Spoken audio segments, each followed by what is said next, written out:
even if you get, for a lack of a better term, what we call your drink. Yes. You That sell a makes you an property, agent? it does make you an agent. Okay, You that's sell a interesting. property in Olympia, a very nice, beautiful property like this property, and for some reason, you don't want the whole 10% or 5% commission, but you just want your drink. You are still an agent because you are getting a reward out of your work. If the agent knows that there's an institute watching over them, it's very easy for them to do clean deals, to close deals that are clean without leaving any obviously fraudulent trails or, for a lack of a better term, paper trail. I know when you talk of job creation, a lot of people talk about the mines, the farms, the agriculture, but they forget that real estate is also a driver of job creation in Zambia. So I know it's strange.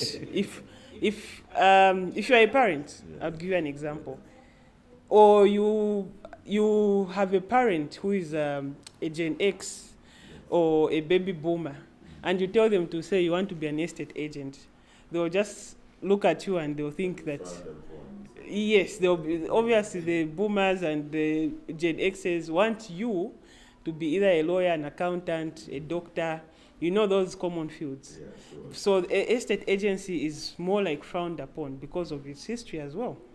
But now the institute is changing the narrative. We need to ensure that estate agency becomes one of the best job creators in Zambia.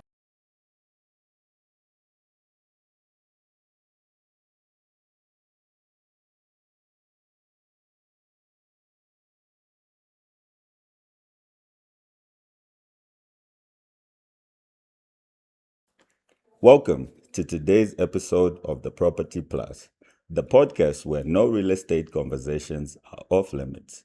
We're going to talk about the risks, the rewards, and everything in between. I'm your host, Namakando, and today we're going inside one of Zambia's most important institutions in the real estate industry. I'm talking about the Zambia Institute of Estate Agents, also commonly known as ZIEA.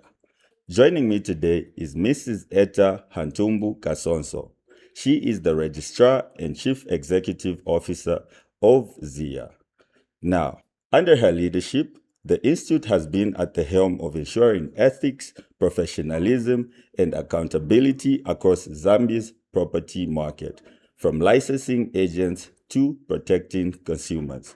She's a regulator, a reformer, and a firm believer that integrity should be at the foundation of everything property transaction. Ettah, it's an honor to have you today. Welcome. All right, all right. So as we start our episode, I think it's important for the people to get to know, the person who is talking to them. Knowing you personally, I believe, your credentials and the position that you hold speaks for itself and everything that you're doing in the industry. So I'd like, all the people that are going to watch, to just get that as well so that they can understand, the importance of having you here. So Ettah, to start with, if we put the credentials and, all these titles aside, who is Ettah and how did you get into, into the real estate industry and law itself? Okay, thank you so much for having me here. We have a lot to unpack today. First of all, as you rightly introduced me, my name is Ettah Hantumbu Kasonso. Behind the title, there's a wife, there's a mother, and there's a person who loves making the most of what I love doing, including my professional career. So, as you rightly put it, I hold a degree in law, and for the past 2 to 3 years, I've been working at the institute. I came in as an inspector, and by then the position of registrar and chief executive officer was filled. So when that vacancy came about, I was promoted from inspector to chief executive officer. So basically, that's my background, and this is how I found myself being the registrar of Zambia Institute of Estate Agents. Wow, truly inspiring. You've been, so I think you said you started out, you didn't start out in the position that you are in. So I think that is truly remarkable as a mother, to be also a law enforcer in this industry. Of course, I do understand there's a lot going on in the background. So we're going to uncover all that. And so just to, I think, I'm privy to a lot of information about real estate at this point, and so are you. So our audience, we talk about, because ZIEA, ZIEA sounds nice even when you just pronounce it. ZIEA. I've been to ZIEA conferences. I've attended some seminars, and just been around ZIEA for quite some time. So for those who don't know us, who is ZIEA? What is ZIEA's mandate? And how are you conducting your work in the industry? Thank you so much. So the Zambia Institute of Estate Agents is a statutory body. It's got a law that brings it into being, which is the Estate Agents Act number 21 of 2000. So our mandate is drawn from the Act, and our mandate is to regulate the business and conduct of estate agents in Zambia. So the mandate extends to ensuring that we train our members. We provide more like a safety net for our members. Our mandate also extends to training our members, promoting standards of practice for our members, and of course, registering our members. So those are one of the few responsibilities that we've been given as an institute. And I would like to put it across that we're one of the most misunderstood institutes in Zambia. Right. So our mandates, I would also say, is only limited to estate agents in Zambia. It doesn't go across the real estate sector. So for example, if there's a player in the real estate sector, a landlord, a developer, we don't really have that extension towards those people. We only focus on estate agents in Zambia. So that's basically who we are. Okay. Interesting. I actually didn't know, the extent. And you said, should we consider that a limitation, something that where, something has to be done? What you've mentioned. Maybe you can expand on that, like how are we going to, sort that out? Okay. Thank you so much. So the Estate Agents Act has that limitation. And when when you're dealing with an act, you have to work within the confines of that act. You can't overstep your boundaries when it comes to regulating. So our focus is mainly on estate agents, and that's what our act tells us to regulate. So in the recent past, we saw a need to also incorporate the affiliated, I would say, professionals who are most likely crisscross into estate agencies. So I'll give you an example of property developers. There's a very thin line between estate agency and property development, especially if the property developer probably runs out of property and they decide to look elsewhere and see if they can lease or sell property on behalf of their neighbor or their client or whoever it is that they want to sell that property to. So we are looking into repeating the law. It's quite an old law. Can you imagine from 2000 to 2025? That's like 25 years gone. And a lot has evolved in the real estate sector. Talk about the digital age, law reform. So much has changed.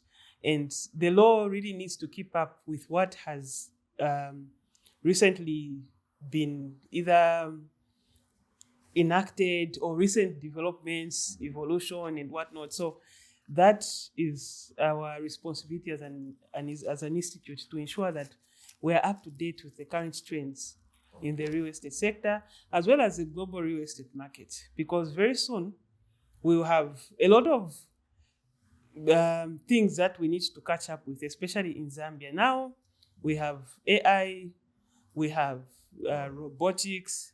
So very soon those things will come into Zambia, and if we are lagging behind as an institute, it will be very disadvantageous for us. That's I'm getting educated here, and I hope everybody else is. So there's a lot of things you've mentioned, I think, and a lot of the things that you have talked about obviously resonate with everyone. Everyone understands, the advent of even just technology, how easy it is for people to even transact in the real estate industry. I think on the last episode, I had my co-host here, Moret. We were talking about digital, is it digital titles, if I'm not mistaken, but everything is going digital. So if an act has been there for is it 25 years, 25 years. So I think there is need, of course, to work on certain things, to just move with times. I think that's the best word that I can use. So it's interesting. And just as I thought, the registrar, you wear many hats. I think you wear a hat of an educator, an enforcer, and a judge. That is quite a lot. I mean, I just marvel at the great work that you're doing, appreciating the work that you do. So yeah, that was very informative. I think a lot of people from that are going to understand what ZIEA really is. Um, yeah. Okay. So all that said, I think it's important. We know what the institute is about and the mandate. Of course, you are onboarding agents and providing training. So, what is the process like? How does one get to acquire a license? How long does the training take? And what type of documentation or maybe other qualifications would people need to be able to get a license? Okay. So our institute is a very unique institution. If you look at other institutions, they normally take on mainstream qualifications. And I'll give you an example of lawyers have got a body where if someone wants to practice as a lawyer in Zambia, they obviously have to have certain qualifications for them to be licensed as a lawyer.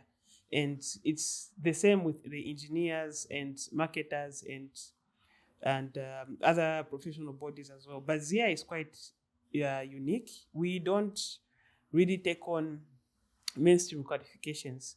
So meaning that I would like to compare ourselves to a fruit basket. I don't know if you've received a fruit basket before. I have. I can't wait to hear where this one is going. So in your fruit basket, you've got mangoes, you've got guavas, you've got pineapples, you've got bananas. That's what ZIEA is. We have a very huge mix of different professionals in one body. So meaning that in ZIEA, you'll find people like lawyers, you'll find engineers, you'll find surveyors, you'll find marketers, you'll find accountants. As long as someone is capable of showing interest in the real estate sector, we do welcome them. So that brings me to the point where you asked to say what is needed for someone to come into the institute and practice. Yes. So our minimum qualifications are a grade 12 certificate. Okay. And the maximum would obviously be a PhD in any qualification. Oh, yes. Meaning we don't segregate. We won't say because this person did, I would say medicine or pharmacy, we can't admit them to the institute.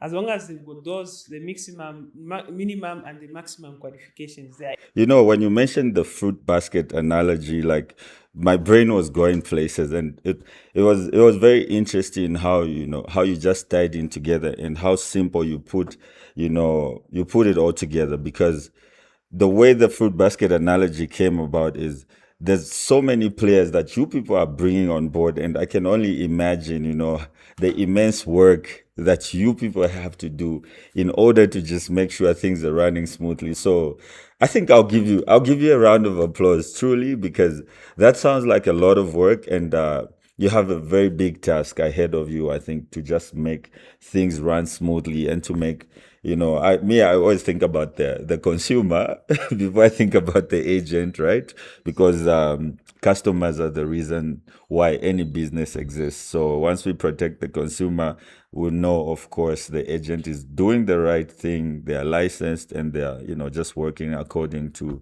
the law. So that's, interesting answer. I've learned a lot from that, trust me.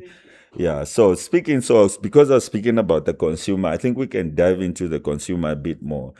So what is ZIEA doing to protect the consumer? Because there can be a lot of fraud and misconduct and the like in our industry. So what are we doing in that area? Okay. As I mentioned earlier, well, our hands are sort of tied because of our act. So our mandate is drawn from the act. And when you read our act, okay, I'll go back to probably the first or second question that you asked me on what ZIEA is. So one thing that I didn't really define is who the estate agent is, because you need to understand who is an estate agent for you to understand what ZIEA does. So the estate agent is someone who takes steps or brings together parties to a lease or a sale or a contract of sale, or a proposed lease or a contract of sale. Part of being an agent is also being able to negotiate a lease or a contract of sale. So if there's an individual who is carrying out that activity, they are called agents. And of course, they have to get something out of whatever it is that they are doing. So if you are doing it for your father, your mother, we don't consider you an agent. But if you are doing it for a reward or for money, then you become an agent. And there's a lot of arguments that go on who the agent is. And one of the key things that I highlight to people is like, even if you get, for a lack of a better term, what we call your drink, yes, That makes you an agent? It does make you an agent. Okay, you that's sell interesting. a property in Olympia, a very nice, beautiful property like this property, and for some reason you don't want the whole 10% or 5% commission, but you just want your drink. You are still an agent because you are getting a reward out of your work. So if you understand what an agent is, you understand what the institute does. So the institute is more focused on regulating the agent than anyone else. And I think I mentioned earlier that the landlords are automatically out of the picture. The tenants are automatically out of the picture. But as an institute, we have a responsibility to ensure that the agent, in the process of carrying out his work, does the right thing. So that's how the consumer protection comes in. If the agent is in the right, they are doing right things, the consumer is automatically protected. So of course, we know that real estate is always a red flag when it comes to the Financial Intelligence Center reports. A lot of money is laundered through real estate. And if you look at the figures that are presented every 5 years when they produce their trends report, the FIC trends report, real estate is always number one. Because we're in this environment of money laundering, of fraud, of corruption. So the easiest investment one wants to look at when they want to launder their money is real estate. Of course, there's a positive side to that as well. If you get your NAPSA 20% or your pension, or you land a big deal and you're given good money as an agent, because I believe you're an agent as well. You're given your commission, and if it's enough, if it's substantive, obviously, the investment that you're going to look at before you even buy yourself a very nice Ferrari is to ensure that you have a shelter over your head. So the point is, the institute has got a very big responsibility towards the agent, and it's more like I would say a chain reaction, for a lack of a better term. When we regulate, it's very easy for the agent to also hold accountability towards the consumer. If the agent knows there's an institute watching him or her in their transactions, or if the agent knows that there's an institute watching over them, it's very easy for them to do clean deals, to close deals that are clean, without leaving any obviously fraudulent trails, or, for a lack of a better term, paper trails. Yes. Well, interesting answer. I think it's very clear. If the agents are just in line, everyone is safer. So it's I don't know if you are it's okay for you to bring out certain data. I'm tempted to ask a question because I do know ZIEA. How old is ZIEA itself? ZIEA is 15 years old. 15 years. Okay, Zia has been in the game then. So I was just curious to get the figures on the turnout of how many people are, applying for licenses or going through the training to become agents. Is that information, can that information be made public or? Yeah, very much. It can be made public because, the other advantage of us bringing it to light is a lot of people out there who are not yet registered or at least know to say in terms of regulation, ZIEA is winning. We started at a very good pace and we're not backing down. We just have to move forward. So from, I would say 2022 to 2023 rather, to 2025, we've had 40% growth rate in the institute. So our numbers literally jumped from like 600 members on the database to about 1,000 members. So that's like roughly 40%. Yes. So we keep on increasing in terms of percentages. And I can attribute this to the fact that we had a lot of capacity building, especially at our secretariat. We need to increase our workforce. We need to go out there and make arrests, do a bit, one or two sensitization programs. The land conference, you were there last year and this year as well. So that's one of the platforms that has enabled us also to reach out to as many people as we can. And the numbers are looking good. And the more that people know what we are doing, the more they get interested to join the institute. Even people who have not been practicing illegally. And I would also want to mention that this sector also has a component of job creation, the estate agency sector. A lot of people will be unaware. I know when you talk of job creation, a lot of people talk about the mines, the farms, the agriculture, but they forget that real estate is also a driver of job creation in Zambia. So I know it's strange. If you're a parent, Yeah. I'll give you an example.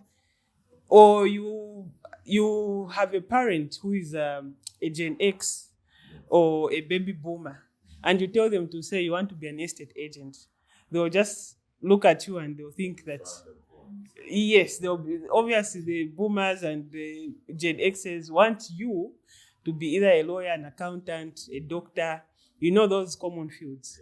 So estate agency is more like frowned upon because of its history as well.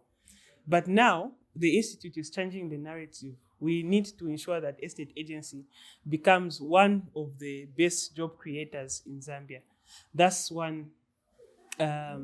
Yes. Key thing that you're doing. I think I can just jump in on that. Like I'm glad you've brought all that up, especially the job creation part and just how the industry has grown. I mean, a 40% growth rate in 3 years and people registering and getting licenses. I think that is very forward, and we're making progress.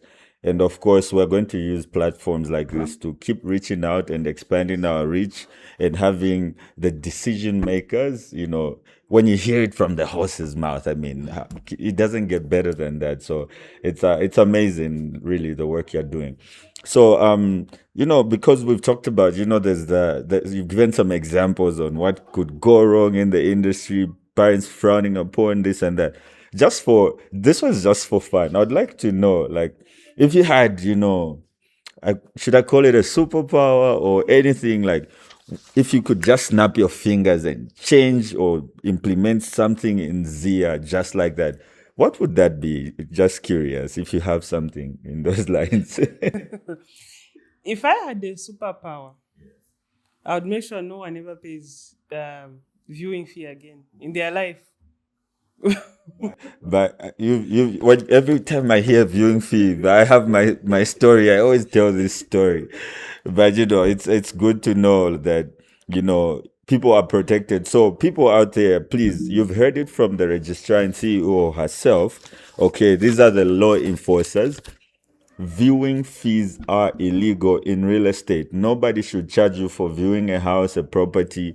You can report them to ZIEA and also just look up. I think with me saying this, this is a wake up call to everybody that is listening, right? When you deal with any agent, please do a background check. You can just, call into ZIEA. There have a lot of channels where you can reach, and just confirm if this person is a registered agent. It's for your safety. It's not my safety. You might end up losing money, your investment. Real estate is quite complex in that light. So, great. I'm loving this. Also, I think one question that someone would want to ask, when you mention why don't pay, when you mention to someone that they should not pay a viewing fee, the first question that they will ask themselves is, why shouldn't I pay a viewing fee?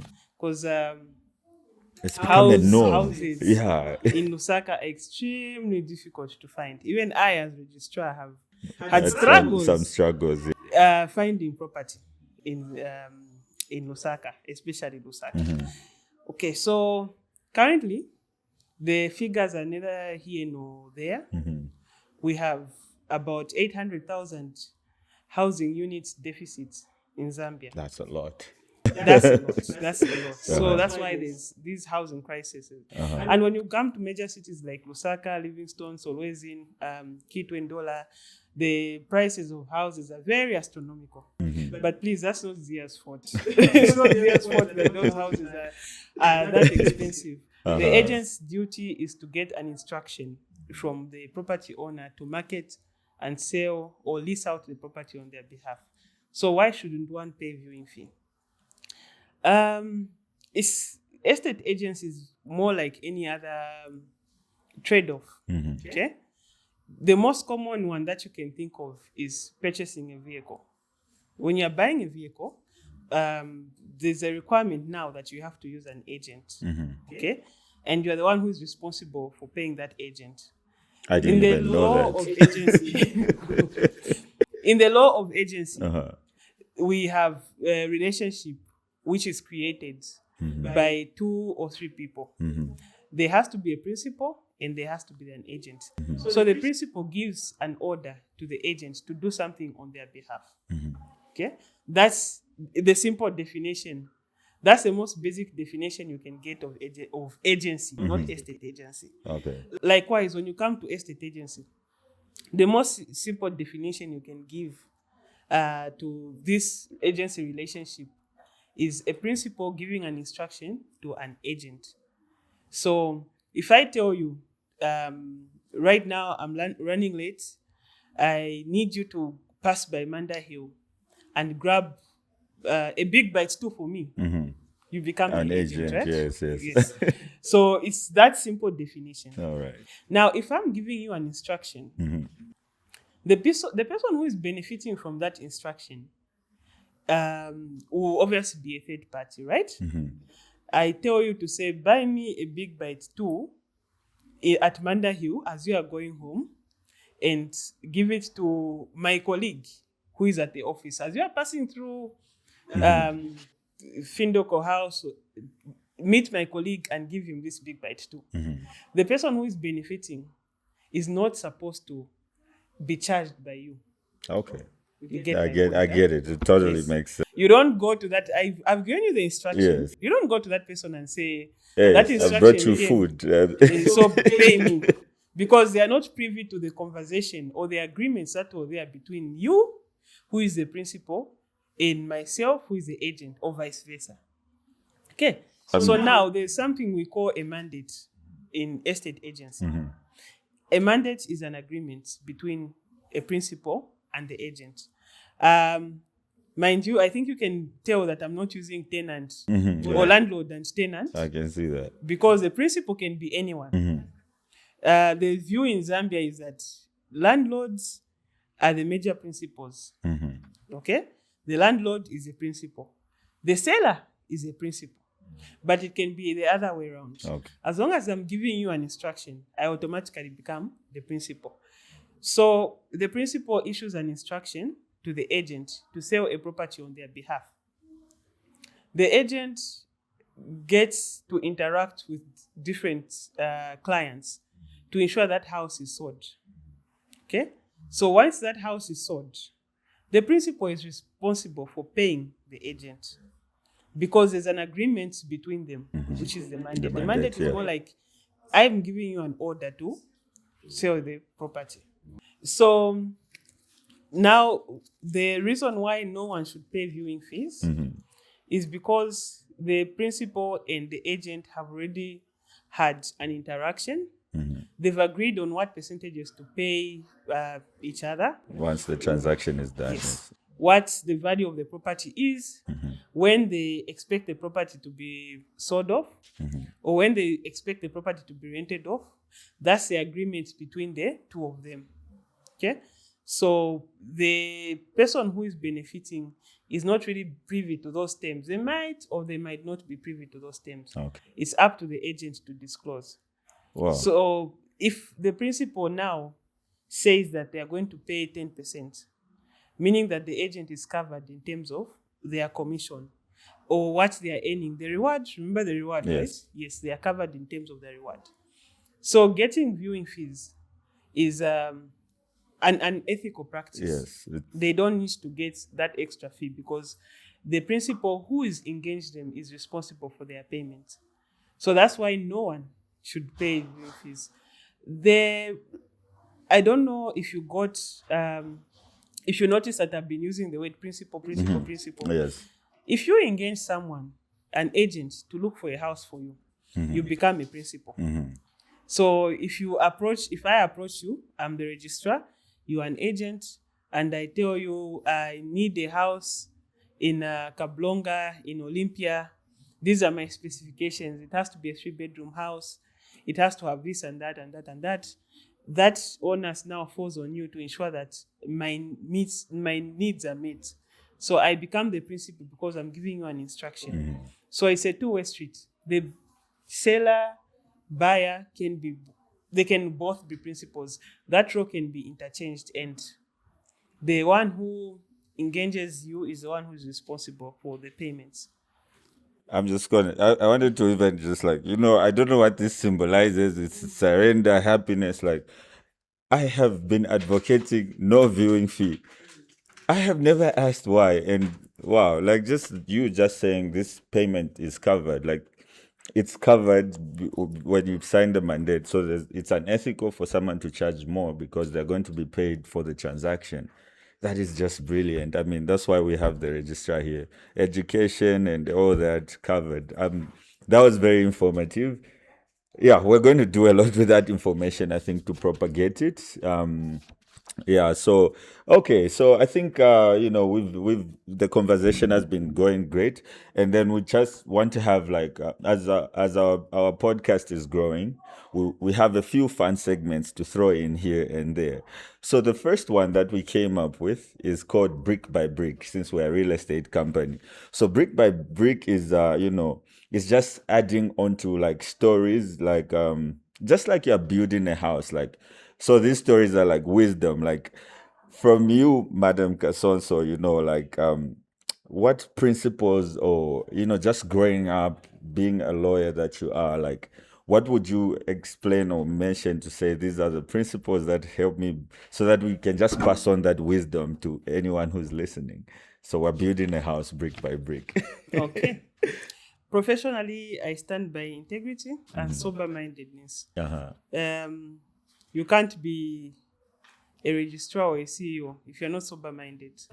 So you have to be sober-minded and you have to have integrity.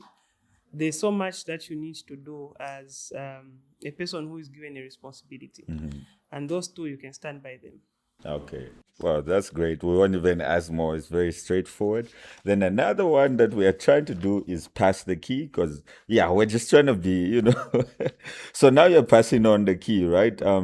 This one we're calling a mindset, or piece of advice that can be used to unlock somebody just beyond what you've mentioned? I think they're almost similar, but the key now is like, okay, now you're opening the door to just some more advice. I should say. Would you have anything to say there? Advice? Yeah.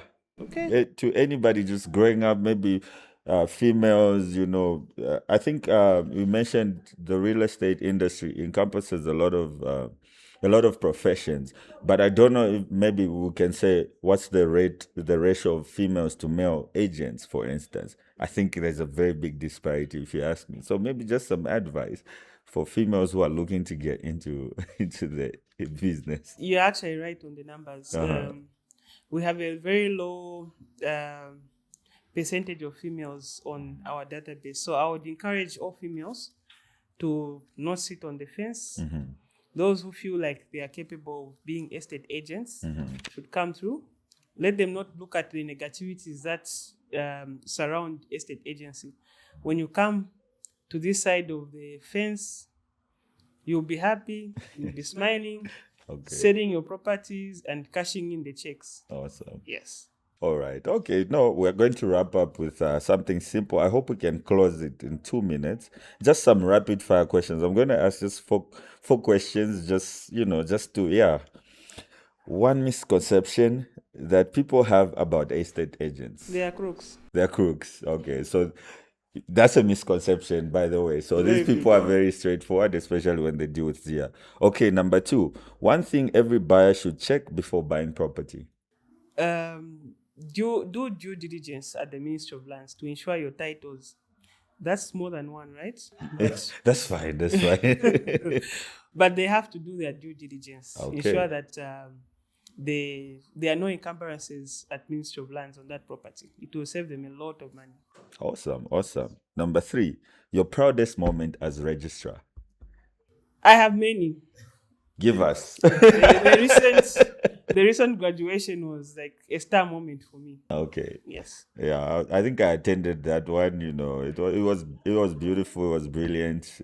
Went well. That was great. Great milestone for ZIEA. And number 4, what keeps you motivated, our dear registrar? What keeps me motivated Yes. is our members. Okay. Criticism has to be taken, whether negative or positive. So I take any criticism, negative or positive. When members come through and they give suggestions, we work on them, whether they are on the negative or the positive. All right. Yes. Well, on behalf of everyone, I think it's been a true honor to have you on our episode today. People learn a lot through me. I think my questions are great, but I have learned a lot, and I hope it's been informative to everybody else. But it's the journey and the mandate and the work that ZIEA has in front of them is huge, but not impossible. I think we're seeing the strides that ZIEA is doing. I'll take it upon myself, besides me just advocating no viewing fee without not, and now I understand the principle behind it, but I'll continue to advocate and to see how especially we can empower women to join the real estate industry, because it's always a gap. There's always a gap when you look at these masculine industries. Like, how do you infuse and empower the women? So I'll take it upon myself, and I think Broadleaf itself can speak for themselves, because at Broadleaf, I think it's 50-50 male to female. I should get my numbers right, but we're doing something to to grow as an industry, and ZIEA has done a lot. And maybe I should just ask for your closing remarks, if you have anything to say before we call it a wrap. Okay. Thank you so much. I would like to appreciate you for having me here, and hope you've learned a lot from us. Most definitely. We are always available. We are just a phone call away in case you need to get more people on the podcast. And the registrar is not a one-man team. We have so many people back at our secretariat who you can call upon. We have different departments, inspectorates, education. So I think it's also for the viewers to take advantage of the different people and unique personalities that exist within the institute to ensure that they come on. They call them in case they've got any questions. If they want to register, we have a registration officer. They want to find out more about our programs, there's an education officer. They want to make reports. We have the deputy registrar, inspections and compliance, and so many other people that can help the public or the consumers out there. Awesome. Well, that is ZIEA for you. Today's episode has been truly, truly remarkable. Our first guest, an amazing woman, Mrs. Kasonso. It's been a pleasure to have her. And please, you can reach ZIEA. I think just for your interest, if you want to learn more, they have an online presence, Facebook. They have a website, all the social media platforms. You can find their contact information. Of course, you can reach out to us here at Broadleaf. We can share this information with you. And of course, you know where to find us as well. We are all over the place online. But to catch this episode and more, please subscribe to our podcast channel, the Property Plus Podcast. You can find us on Spotify, YouTube, Apple Podcast, and on our social media channels. I am signing out, Namakando, and it was an amazing, amazing episode with Madam Ettah. We thank you, and we hope this has been informative for you, the viewers.